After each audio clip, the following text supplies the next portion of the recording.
I'd like to welcome Iara from the Aloha Tax Group. I've been, fortunate to be able to personally, know Iara now for a few months. I think she's a great professional in this field. She has a very interesting topic to talk about today.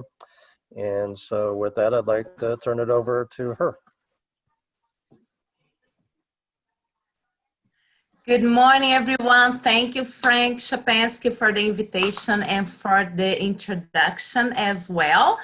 So let me start here with sharing my screen with you guys.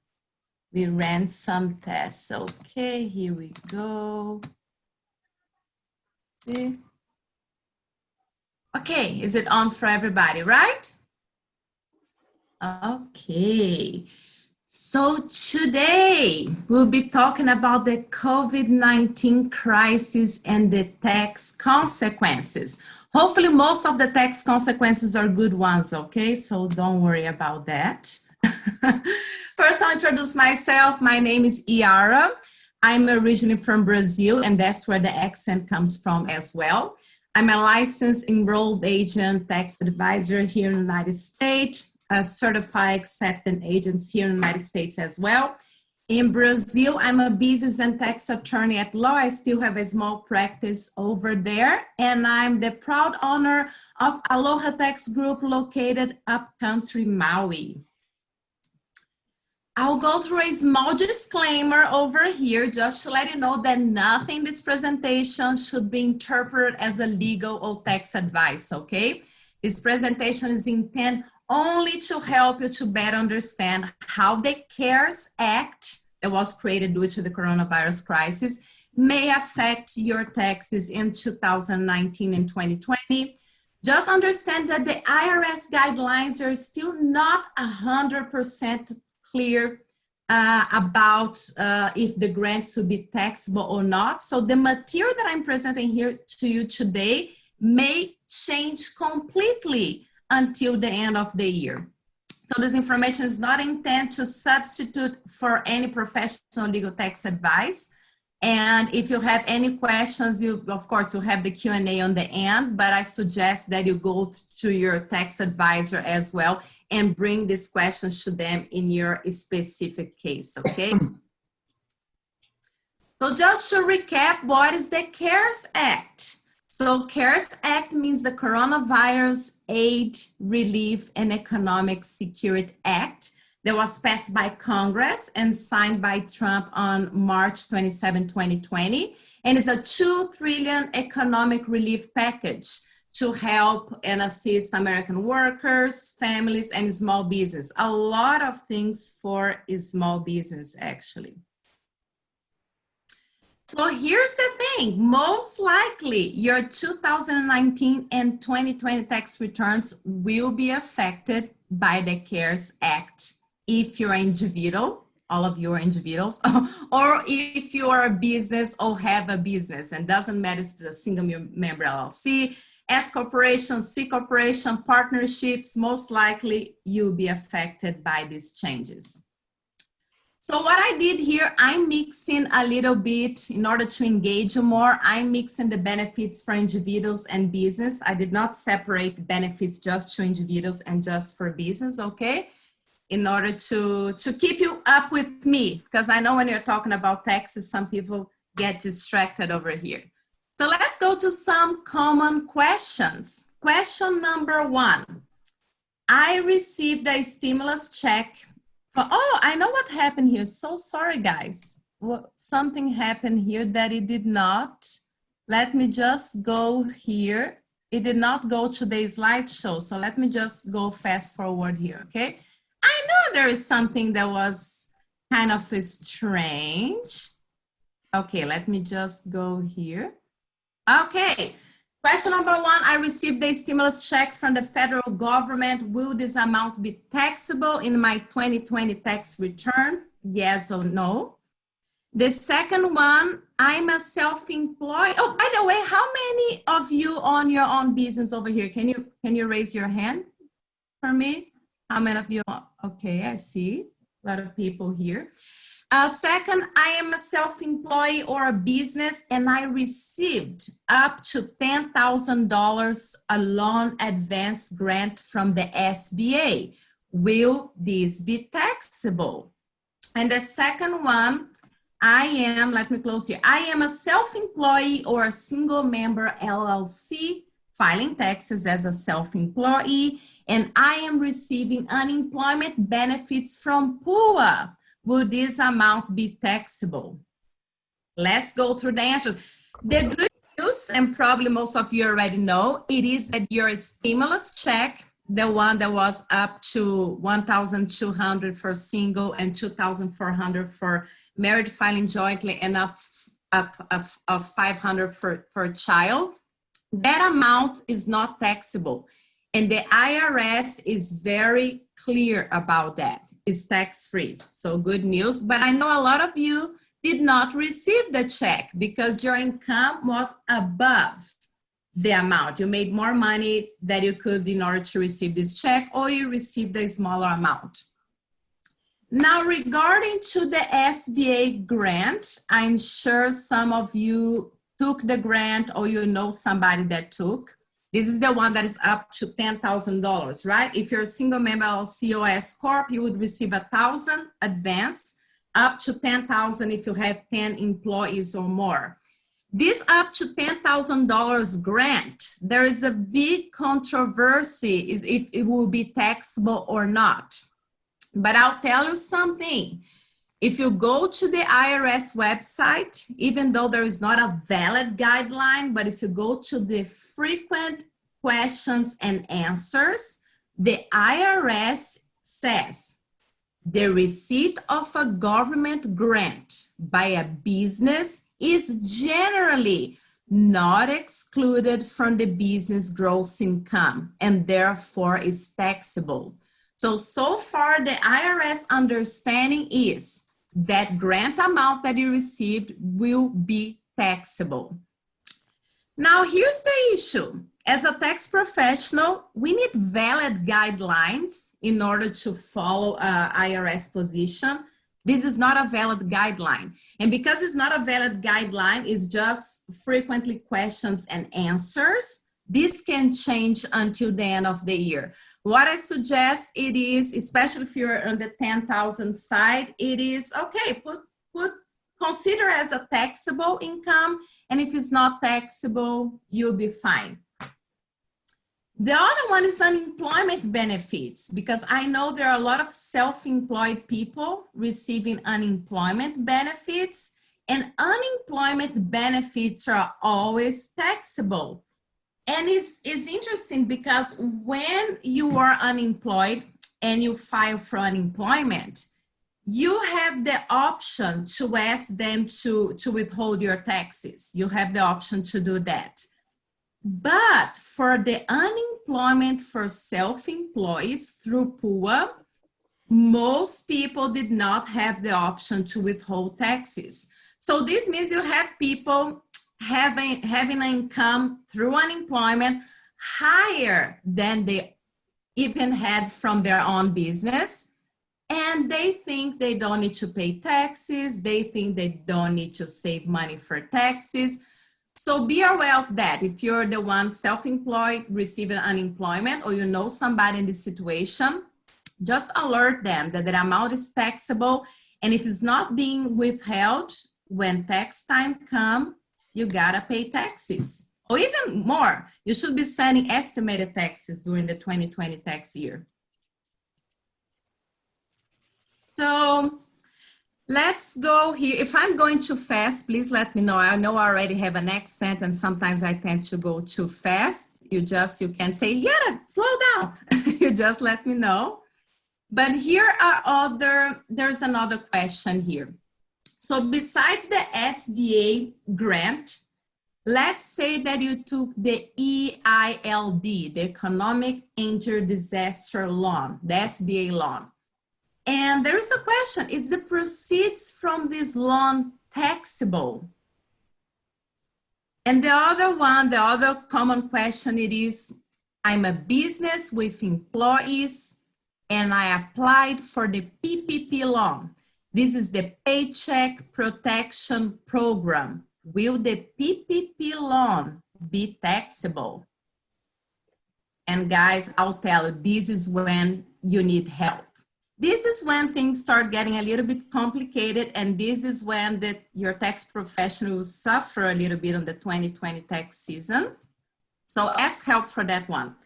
Don't prepare your own tax returns if you receive any of these grants.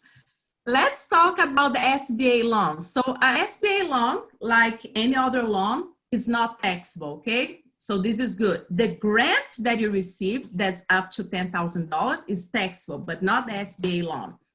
And besides that, remember that the interest that you're paying to them will be tax deductible under your tax return.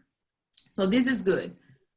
Now the PPP loan, I just want to do like a quick recap of the PPP loan. So the PPP loan is the Paycheck Protection Program, and is a loan that was designed to provide direct incentive for a small business to keep their workers on payroll, right? The SBA will forgive the loans if all employee retention criteria are met and the funds are used for eligible expenses. So just to recap that, PPP loan is not always a forgivable loan. You gotta meet the criteria. And if you or somebody that you know are receiving PPP loan, I tell you, just go and check the criteria again to be sure that you're following the criteria, because if you don't, your PPP loan will not be a forgivable loan and you need to pay back. So the loan will be fully forgiven if the funds are used for payroll costs, interest on mortgage, rent, and utilities.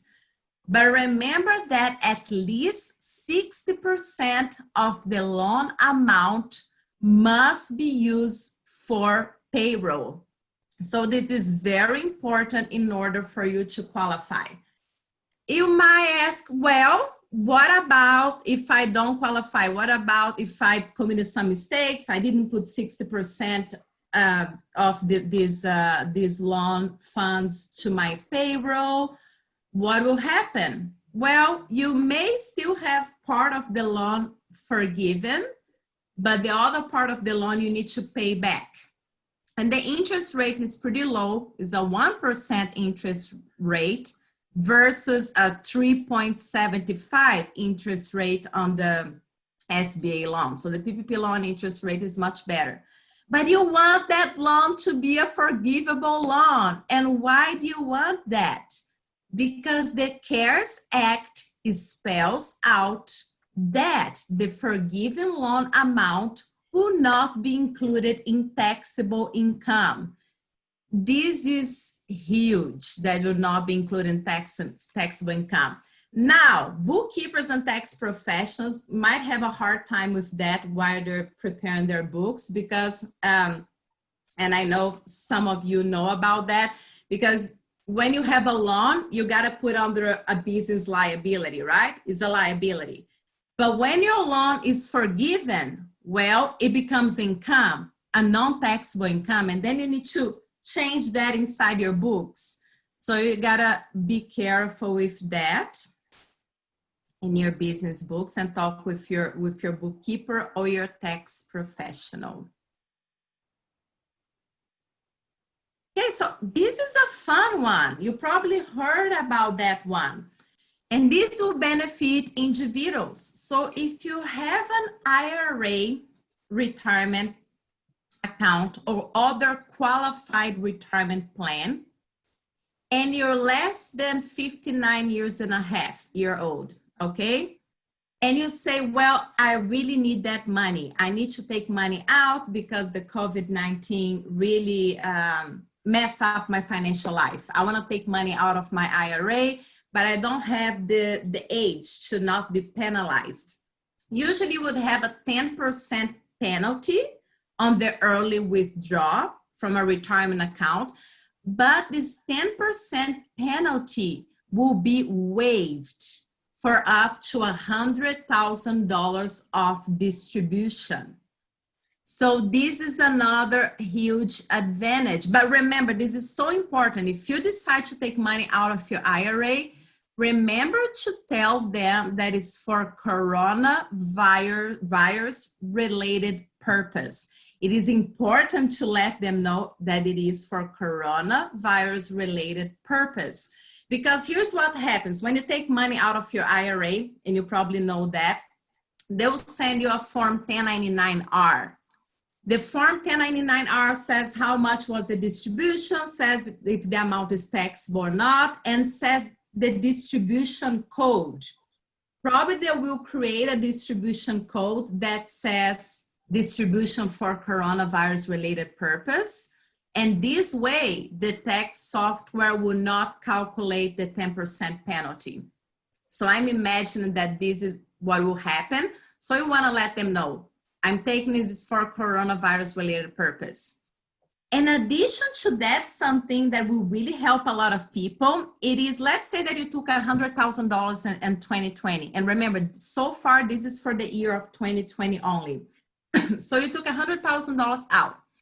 So when you prepare your 2020 tax returns, that $100,000 that you took from your IRA will go to your tax returns and will show as income, okay? Doesn't matter if it's taxable or not, but will show as income in your tax return. If that $100,000 show as income in your tax return, will most likely put in your higher tax bracket and you end up paying more taxes. But here's how the CARES Act law will help you. Instead of putting that $100,000 income in 1 year, this can be included in your tax return and equal installments over a 3-year period. So this will be very helpful because you'll not be paying the whole amount of taxes that you would pay. And there is another option as well that you could undo this distribution and pay back, but we need more guidance about that. And this is why I'm not going deep on this option. But just the option to not have the 10% penalty and be able to include that IRA distribution in 3 years is great. One more time, remember to tell whatever the carrier of your IRA that is for coronavirus related purpose. Here we go, another fun change. It is NOL, net operational loss. As you know, that the NOL is when your company had more expenses than income. You couldn't use all that loss in 1 year. So you have that net operational loss that you can use in other years. And as you know, also in 2018, we had the biggest tax reform for the past 30 years, right? It was over 1,000 pages and changes on the tax law.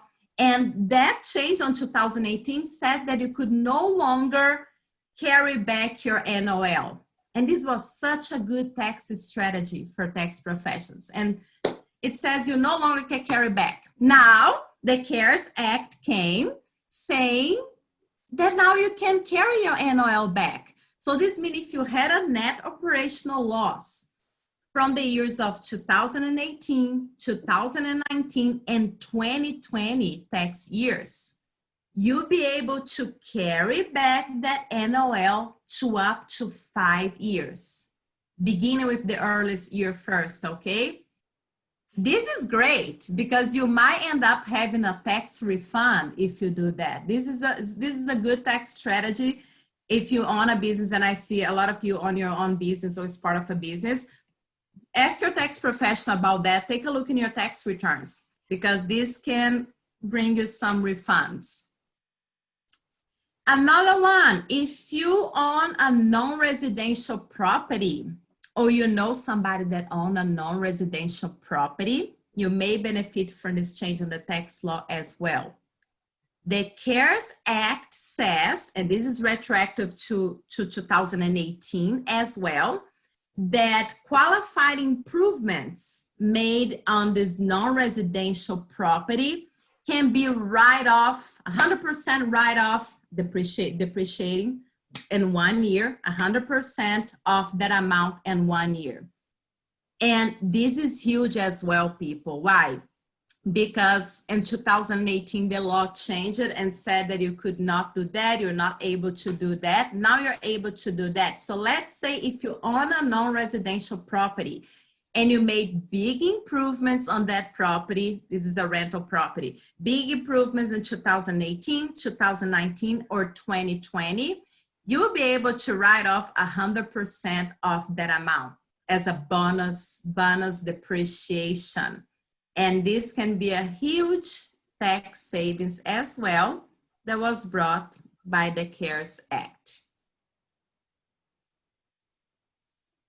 Okay, another tax benefits from the CARES Act, one that I enjoyed, and I'm sure you guys will enjoy it as well, because Rotary does a lot of charity and you as individuals as well. So before the CARES Act, you could just write off charitable contributions if you had a Schedule A in your tax return. The Schedule A in your tax return is the itemized deductions, right? If you're a person without, I'm talking about individuals, not business now. If you're an individual without a Schedule A, without an itemized deductions in your tax returns, you'll not be able to deduct charitable contributions. Bummer, right? It's like, I love donating money, I love gifting charities, but I'll not be able to do that. Now, with the changes brought by the CARES Act, even if you, for 2020, at least just for 2020, for now, even if you don't have a Schedule A in your tax return, you don't have the itemized deduction schedule, and you make charitable contributions, you'll be able to deduct up to $300 of such contributions. I know it's not a lot of money, but it's something. It came from nothing to something. So better something than nothing, in my opinion. So this is something fun that some individuals will be able to do some charity and deduct from their tax returns in 2020. And another thing it is, if you're a person that already itemized your deductions, you'll be able to deduct up to 100% of the adjusted gross income of the shareable contributions. And before that was just 60%, and now it's 100%. So this will be helpful, will help you to save on taxes if you're a person that do a lot of charity, give a lot of money to nonprofits. Now, these two benefits that I'll talk about, they're benefits for employers. So if you are an employer, so you have employees under you, there's two tax credits that might help in your tax return. The first one is the sick and family leave tax credit. And this is a refundable tax credit because, as you know, tax credit can be refundable. You can have money back, or non-refundable. That would just help to reduce your taxes due. This is a refundable tax credit in the full amount of the required sick leave and family leave plus health plan expenses that the employers, and the employer's share of Medicare on the tax leave for the period between April 20 and December 31st. So if you are an employer and you paid sick leave to your clients, so clients, family, etc., be aware that you may qualify for this refundable tax credit. Let your tax professional know about that ahead of time. And the other one, it is the employee retention and refundable tax credit. So this is another tax credit that equals to 50% of up to $10,000 in qualified wages, including health plan expenses paid after March 12, 2020 and before January 1st, 2021. Those are really good tax credits, but you gotta see if you qualify. And another thing that we need to, you should take a look before, and your tax profession should take a look, it is if you can combine some of these tax credits if you're already receiving the PPP loan and other benefits, because the IRS does not allow double dipping. Double dipping is not allowed with the IRS. This is big savings, people. Actually, as I'm just showing that the CARES Act actually is very positive. There will have very positive consequences for a small business. So right now, I'll go here just through a summary. As I told you, those are the main tax benefits.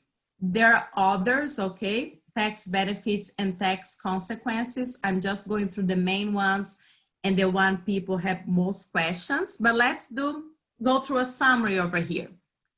So the stimulus check received by individuals are tax-free, that one. 1,200 for single, up to 2,400 for married filing jointly, and 500 per child. This will be tax-free.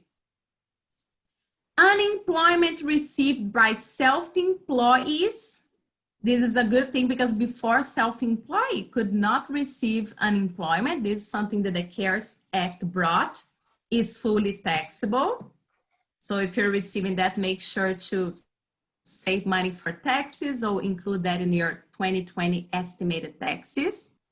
The SBA loan grant, right now, let's consider that the SBA loan grant is taxable, even though if you Google, you find a bunch of people telling that it's not taxable, but there are not really good guidelines about that. So consider that amount as taxable. And remember that you'll be able to reduce the interest as a business expenses as well. The PPP loan for business that can be up to 100% forgivable. In this case, if it's forgivable, will not be taxable. But remember that you might need to do some adjustments in your books because this is a loan and then the loan will become forgivable and then you need to move things around in your books. Individuals without itemized deductions will be able to deduct charitable contributions. This is some fun thing. We'll have the possibility to carry back NOL from the years of 2018, 2019, and 2020 for up to 5 years. Oh, another thing that I forgot to tell you, it is the law changed another thing that would be good for business. Because before, you're not able to deduct 100% of your NOL in 1 year. The law changed it saying that you could just deduct up to 80%, and now you can deduct up to 100%. So this is a good change as well. The other good change on the recap, the ability to depreciate 100% of qualified improvements made in non-residential property. IRA early distribution without the 10% penalty. Check for qualifications to see if you qualify. IRA distributions can be included in income and equal installments over a period of 3 years. So you'll be paying less taxes if you do this way. Employee retention as a refundable tax credit for employers, and sick and family leave tax credit for employers. So this is just a recap of what we just went through. And now I am open for questions. Thank you very much for letting me share this with you today. Thank you so much. If you guys have questions, just put your hand up and she will shout out at you. I have a question on the employee retention credit. Is that per employee? Who is making the question? I cannot see. It's Frank. That's me. We're having problems with our video. Yeah. Okay, so let's go back here to the employee retention over here on this slide. Let me go back here and see if I have the answer for you. Oops, let me go back. Okay. But we can go back over here. Okay, here's that. Now I'm not going to go back to the actual slide that I put the amount because it's up to $10,000. Let's go here. Just a moment. Yeah, the question is that per employee or is that in total for one employer? Okay. So I believe our office does not really work with payroll, so I didn't really go deep on this one. I believe that will be total, but I'll prefer to take a look for you and give you the correct answer because we don't work with payroll in our office. So here's the one that you're talking about. Employer retention and refundable tax credit equal 50% of up to 10,000 in qualified wages, including health plan. I believe this is not per employee, but I can I can double check for you and see if you'll be per employee, but I don't believe so. But Okay. I'll take a look because we don't work with payroll over here. Mary, do you have a question? Sorry. Mary, did you have your hand up for a question? Mary? Yeah, I put it in the chat box, Oh, sorry. a couple of them. Oh, the chat box. Let me I see. had NOL, doesn't matter what type of entity. And then there was something that was passed over quickly about corporate contributions. I wanted to. Mary, can you repeat your question? Let me see if I can open the chat box over here because I have this. That's fine. It said NOL, net Okay, operating the loss. NOL. Doesn't Yes. matter what type of entity. No, it does not. If you're a C corporation, you can do that. If you're a S corporation, of course, you're pass-through entity and you're able to do that in your personal tax return. So no, it doesn't matter. It will apply for all types of entities, business entities. Okay. And then are there any changes regarding corporate contributions? Regarding corporate contributions for what specifically? Tell me. Well, you were talking about individual contributions and what the differences in the tax code now. Are there any changes to corporate contributions Okay, so to charities? a lot of the changes that I told you here, like for business, it would apply for corporations as well, except like as I told about the IRA, of course, just apply for individuals, but a lot of this change when I say that I apply for business would apply for corporations. Are you talking specifically a C corporation or S corp? Yes. A C corporation. Most of them would apply, even like the charitable contributions. There is a part of the chapter that is for corporations. Corporations will be able to do some charitable contributions and have the write-offs as well. Everything related with the tax credits would apply for corporations. NOL would apply for corporations. So a lot of these changes would apply for C corporations, Mary. Okay, thanks. Mm-hmm. You're Are welcome. there more questions? Lyman, and then Dick. I just wondered if the state of Hawaii has given any indication if it's going to follow the U.S. guidelines.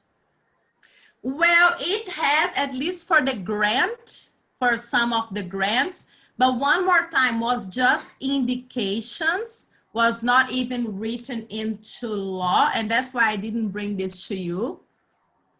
For instance, when I told you about the SBA loan, when I told the SBA loan, the IRS most likely would tax that. But that is just frequently questions and answer is not a valid guideline. We had like something similar with the state of Hawaii. So we cannot say that the state of Hawaii will comply 100% what was the term with the IRS. And from my experience, the state of Hawaii usually does not comply. When we had that biggest tax reform in 2018, the state of Hawaii hardly complied with anything. What was good actually, because we'll still be able to take some of the advantage of the cut. So hopefully that this time the state of Hawaii will comply with everything because there are such good benefits. But we still need to wait until the end of the year and see if we have valid guidelines about that, Richard. Lyman, did you have a question? Yeah. The PPP loan was for 3 months originally, and I heard it's been extended. Can you address that part on how long the I guess the payroll forgiveness part is it 3 months or 6 months or Okay, what their so the duration? PPP loan is supposed to cover up to 8 weeks of the payroll costs, right? And the PPP loan, as far as I know, right now it's closed. I don't think you can put an application right now. We're hoping that it will reopen soon because actually it opened twice. And there is a possibility that it will open again and be extended. But the original one, it is to cover your expenses with payroll and business expenses for up to 8 weeks. And we believe that the PPP loan actually will have another extension of the PPP loan. As I told, we don't really work directly with the PPP loan or with the payroll, but that's what I can tell you right now. Yeah, so it's, you say 8 weeks, but it's only during that period and that's all finished already, so to speak. So if the money, if you spend the whole money, if it didn't, 8 weeks. yeah, so if it didn't get spent, then it has to be returned. Is that correct? This is one of the issues. If you go with what is written on the law, this will be that you need to return. So you need to squeeze all the expenses. And of course you have other business, even though they put the main business expenses, they put mortgage, interest, rent. I noticed from my experience that they open for other business expenses as well. That is not just the 4 related on the tax law. So this is something good. But so you said it's only 60% of payroll. Well, 60% has to be allocated. Yeah. So you if need it's to like, prove that. so if it's 50%, does that mean that 10% has to be returned? That actually the 10% will become a loan, and you need to pay back. When you say return, you need to pay back as a loan. You still can keep the money, but not the full amount to be forgivable. It will become a loan with a 1% interest. So it's not all bad. Mm-hmm. And also, Lyman, depending on when you got the loan, you also have the option to extend it to 24 weeks instead of 8 weeks, if that's more beneficial to you. So. Yeah, so I can say if it's 24, I heard it was extended. So is that only for 8 weeks? It covers only 8 weeks, but can the payroll be extended to 24 weeks? That's not true, right? Yeah, I mean, that's what I was able to do. Oh, this is great. This is great, Mary Lee. I mean, as I told, I'm more like I have the knowledge of the tax consequences, but not so much of the actual PPP loan. Yes, but Mary saying that she was able to extend, so this is great news.